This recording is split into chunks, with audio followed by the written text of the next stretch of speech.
अभी कल ही की बात है, एक काम खत्म करके चिल करने लगा था कि एक ऐसी कॉल आई जिसने मेरे होश उड़ा दिए। हम सब समझते हैं कि पाकिस्तान में स्कैम ये तो पाकिस्तान के मैसेजेस रिवार्ड वगैरह या भोले भाले बैंक मैनेजर बनकर या फिर इजी पैसा जैज करके पिन करके, जो कि पहचानने में बहुत आसान होते हैं। लेकिन ये स्कैम इतना कन्विंसिंग है कि अगर आप एक स्टूडेंट हो या एक एजुकेटेड पर्सन हो, तो एक सेकंड में इसमें फंस सकते हो। इनफैक्ट मैं खुद अपने सबकॉन्शियस माइंड चलने के बावजूद उन्हें एक ओटीपी कॉल बैठा बैठा गर्मी की परवाह किए बगैर पसीने में लिपटा मैं नाना की रिक्शे वाली बाइक पर, दूसरे हाथ में मोबाइल और उस पर गूगल और जेमिनी में जानने की कोशिश कि आखिर माजरा क्या है। और इस वीडियो में मैं आपको बताने वाला हूँ कि ये एचईसी पार्सल डिलीवरी के नाम पर चलने वाला स्कैम वर्क कैसे करता है, कैसे स्कैमर आपको प्रेशराइज या कन्विंस करने की कोशिश करता है, और कैसे आप एक एसएमएस कर कर इस स्कैमर के पूरे सेटअप को शट डाउन कर सकते हो। तो सीन स्टार्ट होता है मेरे मोबाइल में अम्मी के नंबर पर आने वाली एक आम सी कॉल पर, जिस पे कोई स्कैम वगैरह का लेबल वगैरह नहीं लगा हुआ था। मैंने अपनी माइक्रोफोन परमिशन अलाउ की, कॉल उठाई और उसने मम्मा का नाम लेकर कहा कि आपकी क्या लगते हैं। मैंने कहा भाई आप कौन हो, यही रिएक्शन हुआ था ना। उसने अपना बताया एचएससी वो पता नहीं पार्सल डॉक्यूमेंट। मैंने कहा कोई पता नहीं कोर्ट वगैरह सब कोई डॉक्यूमेंट आ गए हो। फिर मैंने उसने दोबारा वही सेम चीज़ रिपीट की। मैंने बताया कि मैं उनका बेटा हूँ। फिर उसने कहा कि आप उनकी मेरे से बात कराएं, उनका ये पता नहीं डॉक्यूमेंट्स वगैरह आए हैं। मैंने फिर ये मोबाइल वगैरह पकड़ा और अपनी मामा को पकड़ा दिया। मामा पूछती हैं कि उससे कि क्या वगैरह है। तो मैंने पास कह रहा हूँ कि इससे पूछो ना कि पार्सल में क्या है, कहाँ पे आया है। तो उसने कहा कि पार्सल चिन्नौड में है। और मैंने कहा हम तो फैसलाबाद रहते हैं और पार्सल में उसने कहा कि डॉक्यूमेंट्स हैं। तो उन्होंने कहा हमारे कौन से डॉक्यूमेंट, मतलब मामा को एचईसी का मतलब वगैरह नहीं पता था। और मैंने कहा ये लो तुम बात करो। तो मैंने पकड़ लिया मोबाइल और मैंने उससे कंफर्म किया कि आप एचईसी से हो ना। उसने कहा हाँ मैं एचईसी से हूँ, आपका ये पार्सल आया हुआ, पार्सल भेजना है। आप खुद रिसीव करेंगे या फिर, क्योंकि उसको पता था ये इतनी दूर है चिन्नौर से वहां फैसलाबाद है, उसने कहा आप खुद रिसीव करेंगे या फिर इसको हम डिस्पैच करा दें। मैंने कहा आप डिस्पैच करा दें। उसने कहा आप एड्रेस वगैरह बता दें। तो मैंने उसको ना अपना एड्रेस वगैरह एक दफ़ा मैंने बोला, क्योंकि मैंने अजीब सा बोल दिया था। फिर मैंने दूसरी दफ़ा उसको बोला और उसने ना वो कम्प्लीटली लाइक के ऐसे लगा कि उसका वो टारगेट नहीं लगा, तो वो सीधा मूव ऑन हो गया। तो मुझे ये अजीब सा ये फीलिंग ट्रिगर हुई कि यार ये क्या मतलब, इसने क्या पता बाद में दोबारा एड्रेस पूछी या फिर इसने इतनी जल्दी एड्रेस लिख भी लिया है। उसके बाद वो कहता कि आपको ना मैं यहाँ से पार्सल डिस्पैच कराने लगा हूँ, तो आपको ना ये नंबर मैं एक भेजता हूँ, आप ना ये फाइल नंबर जो है ना इस पार्सल का, पार्सल आईडी होती है जो, वो लिख लें। आपने वहाँ पे वो बतानी है, तो आपको ना पार्सल वगैरह मिल जाएगा। तो मैंने अपने भाई को कहा कि मुझे कॉपी पेंसिल वगैरह दे। उसने कॉपी पेंसिल दी, मैंने वो लिख ली आईडी। वो आईडी जब मैंने लिखी उसके बाद मैं दरमियान में वो लिखती खत्म ही की, तो उसने कहा कि आपको ना अभी कॉल के दरमियान ही मैसेजेस में ना एक ओटीपी वगैरह आएगा, आप वो भी लिख लें।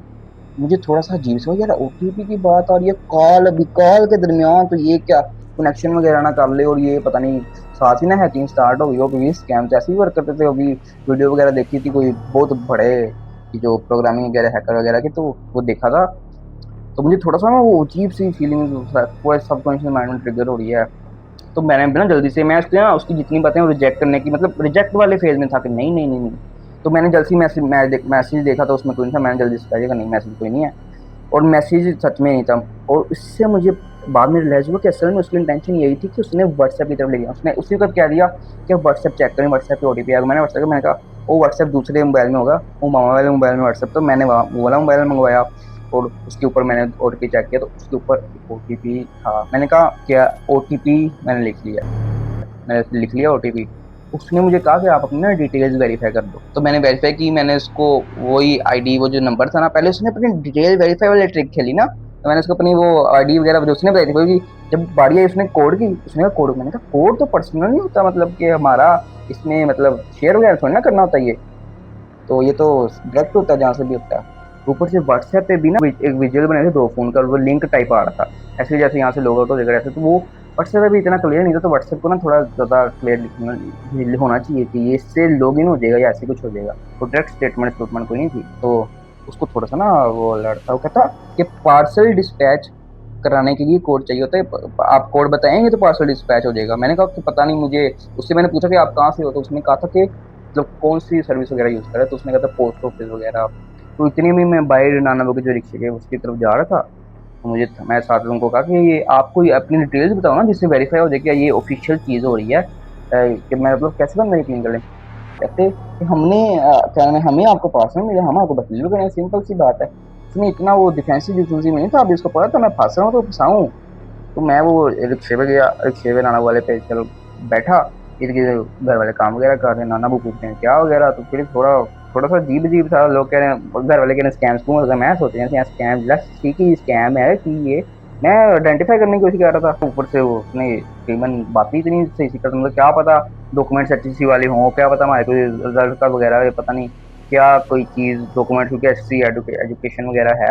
तो साथ ही मैंने उसको ये भी कहा कि ये स्कैम वगैरह भी तो नहीं, क्या कहते बच्चे हैं, कैसी बातें करें, मतलब बच्चे ऐसे बच्चे नहीं, उसने उन्होंने देखा था लेकिन कहता बच्चे हैं कैसी बातें कर रहे हो आप, हम ऐसा क्यों करेंगे, मतलब इस तरह का। उसने 3-4 और भी कन्विंसिंग लाइन्स वगैरह मुझे भी बोल दी, तो साथ ही कन्विंसिंग कर रहा था, पर मैंने ना वो ओटीपी जो था ना वो लिखा हुआ था। और बीच में एक चीज़ बताना भूल गया कि बीच में जब मैं था ना, जब उसने मुझसे ओटीपी मांगा ऐसे, तो मैंने उसको कहा अच्छा आप ओटीपी ओटीपी दोबारा भेज दें, मैं चेक करूँ ओटीपी दोबारा भेज, उसने ओटीपी दोबारा क्लिक किया और ओटीपी दोबारा वगैरह करके ट्राई किया। तो ऐसी कन्विंसिंग जब बातें कर रहा था ना, तो मैंने उसको ओटीपी शेयर कर दिया। उसने कहा 1 मिनट रुके, मैं अभी ना आपको वापस आता हूँ, इस तरह का उसने बोला, इंग्लिश में बोला था। उसके बाद वो 10-15 सेकंड बाद आया, उसका ये कोड नहीं वर्क कर रहा, आपको नहीं पासवर्ड चाहिए तो आप सीधी तरह बता दो।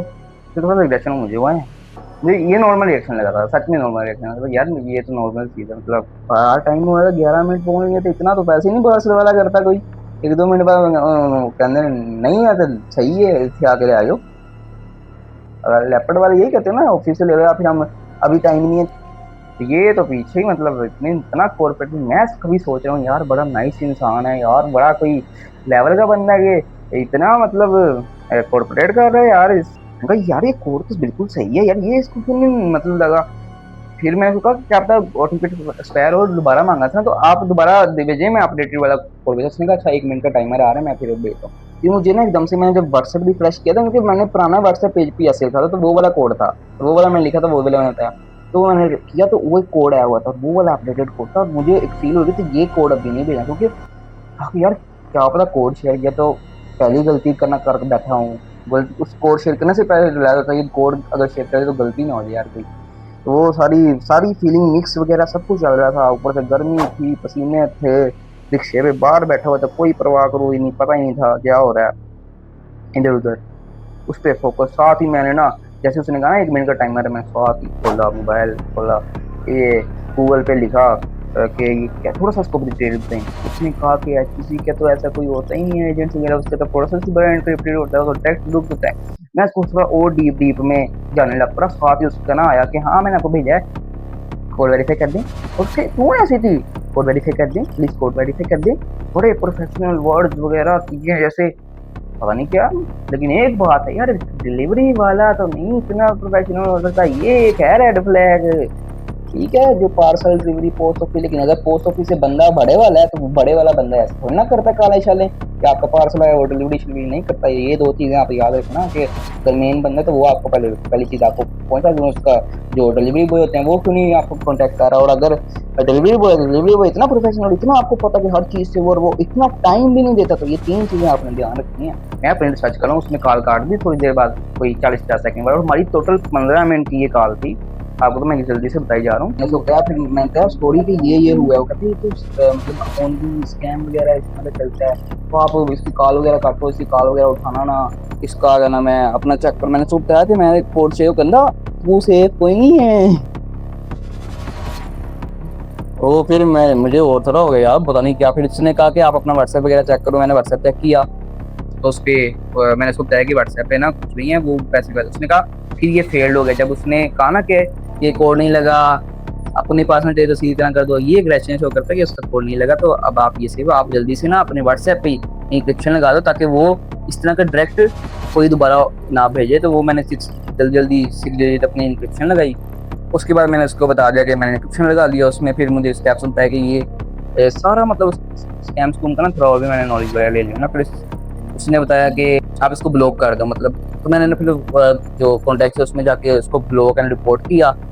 उसने फिर कहा कि आप इसको ऑफिशियली रिपोर्ट करो पीटीए जो है ना उस पर, या फिर जो 9900 पे, इस पे आप नंबर उसका भेजो और साथ थोड़ी सी डिटेल लिख दो, क्योंकि ये सबसे एफिशिएंट तरीका है और 24 घंटे के अंदर इसकी मतलब एक्शन हो जाता है। और 3-4 और भी हाई लेवल भी बताया था, तो मेरे लिए तो सबसे हैंड यही था। तो जल्दी से मैंने ना वो एंड पे 900000 पे ना उसको नंबर भेजा, साथ वो डिस्क्रिप्शन ये स्कैम स्कूम है ये भेज दिया।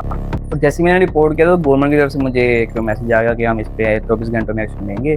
वो उसके बाद जो सुकून मिला था लेवल का, मतलब क्या कितने लोगों को सॉरी स्कैम कर सकते हैं। और अब मेन चीज़ पता है क्या थी, जब व्हाट्सएप में लॉगिन हो जाना था तो उसके बाद वो कॉन्टैक्ट वगैरह पकड़ लेने थे और मेरे दोस्तों वगैरह या लोगों को, मेरे तो वैसे शुक्र है मेरे नहीं, मम्मा के हाँ। अब घर वाले अब उन्होंने पता नहीं ये प्लान सोच के किस किस के नंबर ट्रेस किए होंगे, और उन्होंने मुझे भी नहीं की थी कॉल। कॉल भी मम्मा के नंबर पे थी। वो तो लकी था कि मेरे नंबर पे ये मेरे मोबाइल में वो सिम थी, तो इसलिए मुझे मिली थी वो।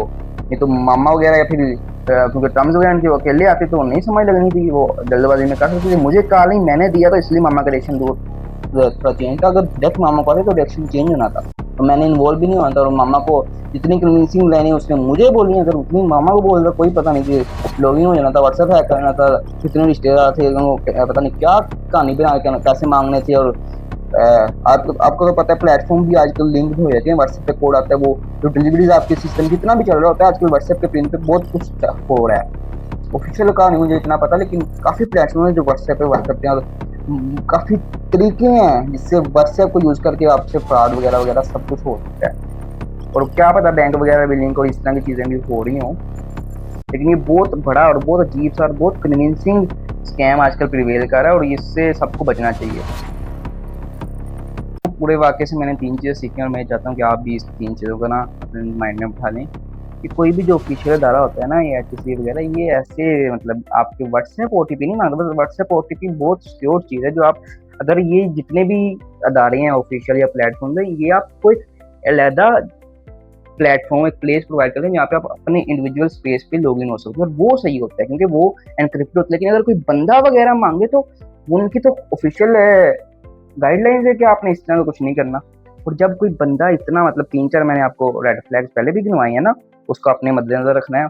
तो कोई बंदा जब प्रेशराइज कर रहा है वगैरह कर रहा है और आपको टाइम दे रहा है और आपको कन्विंस कर जाए, इतना कन्विंस कौन करता है यार।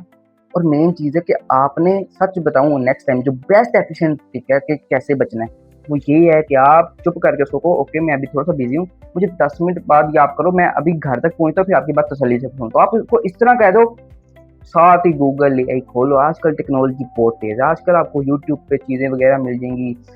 यूट्यूब भी लिंक है ये जेमिनी वगैरह से गूगल से, तो आपको वो चीज़ें आपको जल्दी से पहुंचेंगी, तो जेमिनी को पता चल जाता है, गूगल को पता चल जाता है। तो अगर आपको ये एचईसी या फिर दूसरे जी स्कैम्स वगैरह जो आपको पता है वो आजकल जो प्रिवेल कर रहे हैं इससे कॉल वगैरह, तो आपने डरना नहीं है।